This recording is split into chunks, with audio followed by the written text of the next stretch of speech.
कर रही है बीजेपी? 14 तारीख से दलित जोड़ो अभियान शुरू कर रही है, गाँव-गाँव जाकर। छुआछूत,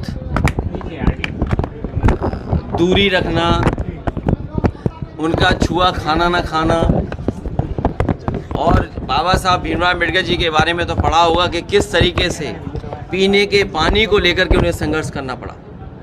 जो तालाब था वहाँ भी पानी पी नहीं सकते थे, पानी के लिए कितना इंतज़ार करना पड़ता था। अपनी क्लास, अपने कॉलेज या समाज में उन्होंने कितना भेदभाव देखा।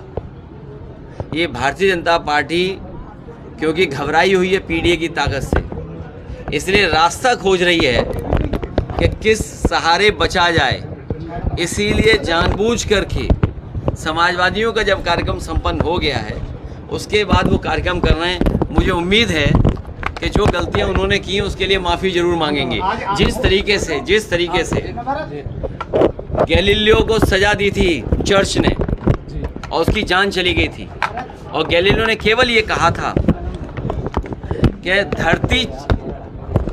धरती का चक्र सूर्य नहीं लगाता है, बल्कि सूरज का चक्कर धरती लगाती है।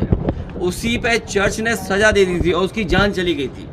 400 साल बाद माफ़ी मांगी।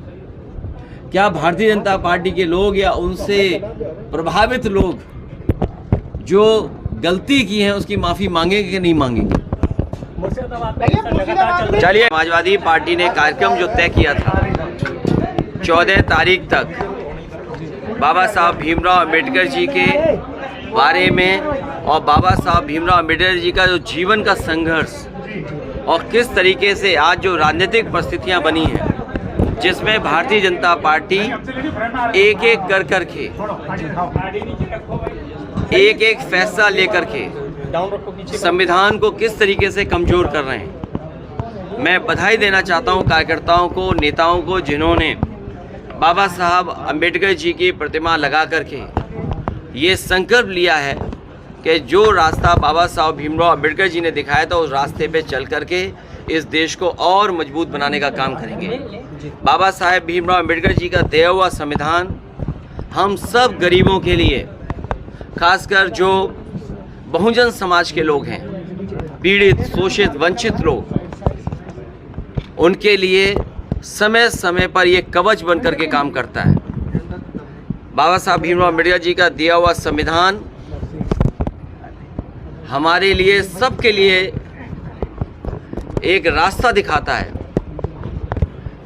कि जहां पर सम्मान के साथ जीवन जी सकेंगे, और उसी संविधान को भारतीय जनता पार्टी कमज़ोर करना चाहती है। हम सब मिलकर के बाबा साहब भीमराव अम्बेडकर जी के रास्ते पे चल करके, डॉक्टर लोहिया जी के रास्ते पे चल करके, और जो नेताजी ने संघर्ष का रास्ता समाजवाद को हाथ में दिया है, उन चीज़ों से परिवर्तन लाने का काम करेंगे। अटल जी की भी प्रतिमा बगल में लगी है, बाबा साहब की भी लगी है।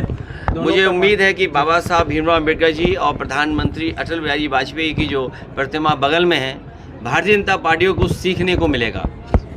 भारतीय जनता पार्टी के लोग यहाँ आएँ, जिस तरीके से हम लोगों ने बाबा साहब भीमराव अम्बेडकर जी के सामने नमन किया, उसके बाद देश के रहे प्रधानमंत्री, उनकी भी प्रतिमा पे हमारी पार्टी के कार्यकर्ताओं ने माल्यार्पण किया, हम लोगों ने नमन किया।